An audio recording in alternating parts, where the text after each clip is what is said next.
Perhaps the most important voting bloc in this country right now is the black community for a lot of reasons. We're seeing two kind of big moments. There's the rise of people like Candace Owens, the outspokenness of Kanye West. We're also seeing, though, Black Lives Matter. It really does feel like politicians are starting to wake up to how important it is to actually represent and speak to different communities. I think for the longest time, Democrats took it for granted that they were going to just get these votes. Well, now the activists are out in full force, but the bad news is for the Democrats, because dare I say, as I normally dare, Donald Trump is seeing really good support. I can do better than that. Better English. Donald Trump is seeing his support from the black community go up. And a new documentary has come out called Uncle Tom, in which they talk about it's many different conservative black people talking about how they're treated, how people, what the names they call them, their experiences, how they feel they could better help the black community. It's a very, very interesting documentary. I want to talk about it because I did watch it and it was incredible. Of course, there's many familiar faces in this documentary, notably Candace Owens. I will talk about it after this. But the first and most important thing, check this out. From the Washington Examiner, Biden's dismal support from blacks threatens his election.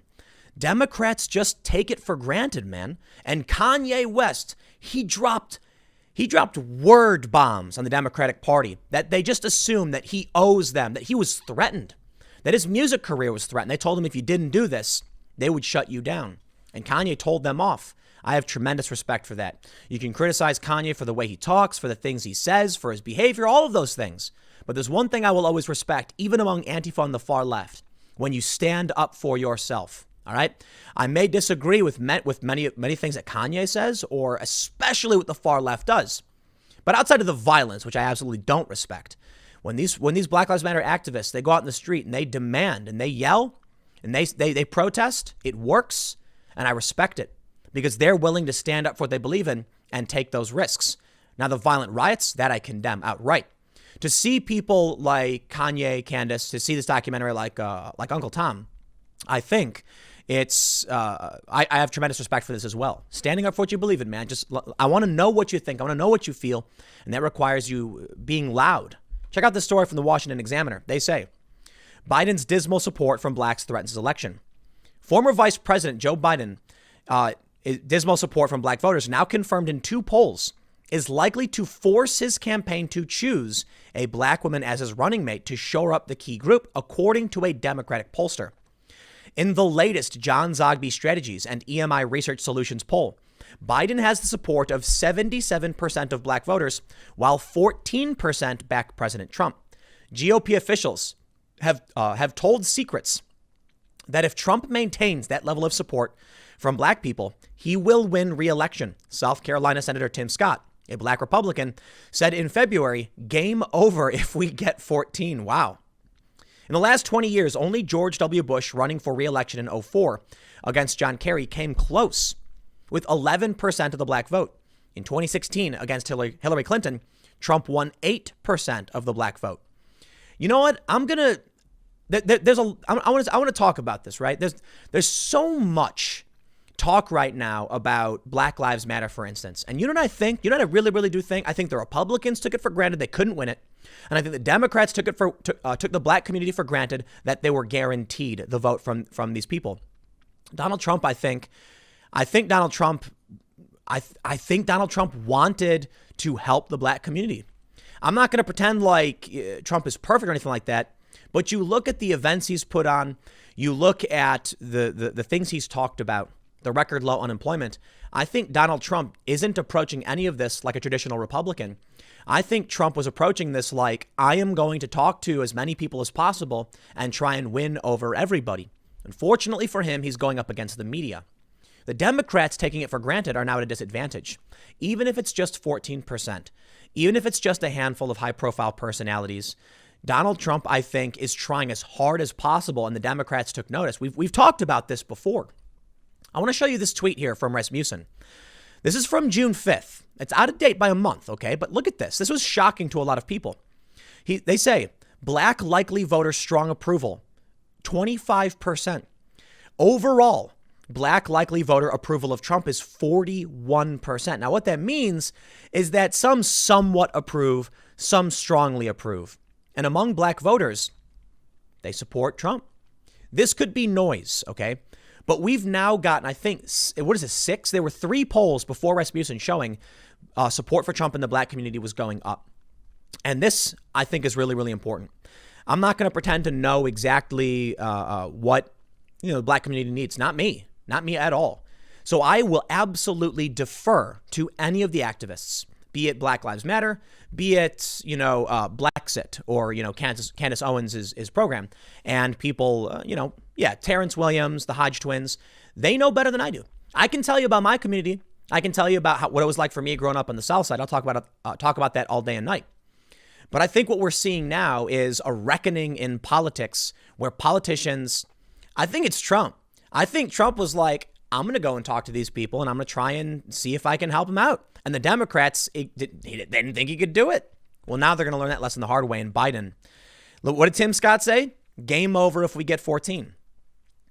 They say overall in the survey, Biden leads Trump 49% to 42%, down from Biden's 13-point lead in May, 54% to 41%. In its latest White House Watch, Rasmussen reports found that 21% of black people support Trump's reelection. The polling outfit has found unusually high black support for Trump in several months. Yeah, but so did Emerson, dude. This is not a one-off. Trump has actually gained a decent amount of support. So, hey, man, to anybody who wants to vote for Trump, I may disagree on some grounds, but at this point, I got to say, I'm in a very different place from where I was 7 months ago. All right. With as crazy as things have gotten in the culture war and the conflict and the street battles, I'm really worried about a Biden presidency, man. This dude is ineffective. He's scary. Too many people are voting against Trump, and that is dangerous. Donald Trump is a man with a vision. You might not like some of the things he does, but at least he knows how to fly a plane. He might fly the plane horribly.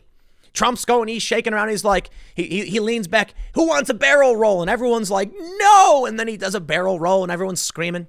Joe Biden's sleeping. Literally sleeping, okay? At least Trump can land the plane. My thing is like, if you don't like Trump, listen, he's going to fly for 4 more years and you get to vote for somebody else, all right? Maybe Trump will lose in November. We'll see. Check this out. I want to show you this. This is a documentary called Uncle Tom. You can find it at uncletom.com, an oral history of the American black conservative. I watched this the other day and I learned a lot of things I did not know. And I will always say I defer to those and their experiences. Of course, I'm allowed to have an opinion, and so are you. Doesn't matter what your race is, you can have an opinion. But I think I'm one to typically defer to the experts. If we're talking about medical advice, I'll defer to the experts. Now, when it comes to certain medical experts, I'm not going to say their name right now. They've been wrong a whole lot and flip-flopped, so at a certain point you can walk away. But this is an important documentary, and I think you should watch it, and I think you should share it with your friends for one reason. The narrative we often get, and they point this out, is of the Democratic black voter and these high-profile individuals who constantly say vote Democrat. I grew up in Chicago, as most of you know, and I don't think Chicago is doing right by... I don't think Chicago's doing right by anybody, to be honest. I think Chicago's been just mismanaged for a long time. It's one of the reasons I left. But you got crazy levels of crime in Chicago, and there's a lot of things that could be done. But we keep hearing the same thing over and over again. Trump came out and he said, what have you got to lose? And I think, personally, I thought that was silly. I thought, what do you mean we got to lose? You could crash the plane. What are you talking about? But there was a point made, and many people heard him, that the Democrats don't even try to help certain communities because they feel like it's a guarantee. So Trump said, hey, man, I'm going to work for you. Give it a shot. And some people said, you know what? I'm going to go for it. Kanye West got really offended, and he talked about this. He's not in this documentary, but in this documentary, they talk about people like Thomas Sowell and Larry Elder, and these are people who are, in my opinion, they're geniuses, man. I may be just some dude in his house complaining on the internet, but Thomas Sowell, man, across the board, this guy I think is a genius. He is an economist, and I think his race is irrelevant. But it's relevant insofar as his experience when it comes to documentaries like this and the things that have happened in this country. So, man, listening to Larry Elder and Thomas Sowell, very, very important. And Candace Owens, too, and many of these other black conservatives, for one reason. It's like I mentioned, for a lot of reasons. But the main reason for me is how many of your friends have actually listened to what these people have to say? I am absolutely 100% and in opposition to racism. I want to say anti-racist. I think it's fair to say, but they've made it this ideological thing, man. Look, I hate racism. I actually do get triggered with being around racists. I told this story before on the IRL podcast. I was in like an Uber and the driver started getting increasingly more racist. I get angry, man. I have an emotional reaction to this stuff. I don't want to hear it. This documentary is full of good people who are just trying to tell you their experience, how they feel, and what they expect and what they're looking for. That's same for literally anybody else. But for too long, everyone has made assumptions, and we've only listened to certain voices. Okay, I'll tell you what. You've heard the voices of some high-profile left-wing activists in the Black Lives Matter community. Have you given these other black voices a chance? If you truly believe in being anti-racist, you need to make sure you're listening to what everybody has to say, regardless of their race. In this instance, you've got some people that have got some words for you, man. I watched this documentary and I was really surprised by a lot of these things I didn't know. I don't completely agree with everything. And you always got to be careful when it comes to a lot of documentaries because they'll frame things, right? That's what documentaries do. But this one, check it out. Go to the website. You got to pay for the documentary, but I would recommend having your friends watch it too. Many of you who watch are probably familiar with these individuals, notably Thomas Sowell, because like I said, that dude's a genius. But I would recommend sharing this with maybe people who are prominent Black Lives Matter activists and just ask them to hear out the voices of marginalized communities, right? And this is what that does. So I bring this up in the context of Joe Biden and his dwindling support because I think this is the message that's sort of changing the game. I'll leave it there. I got a couple more segments in a few minutes. Stick around and I will see you all shortly.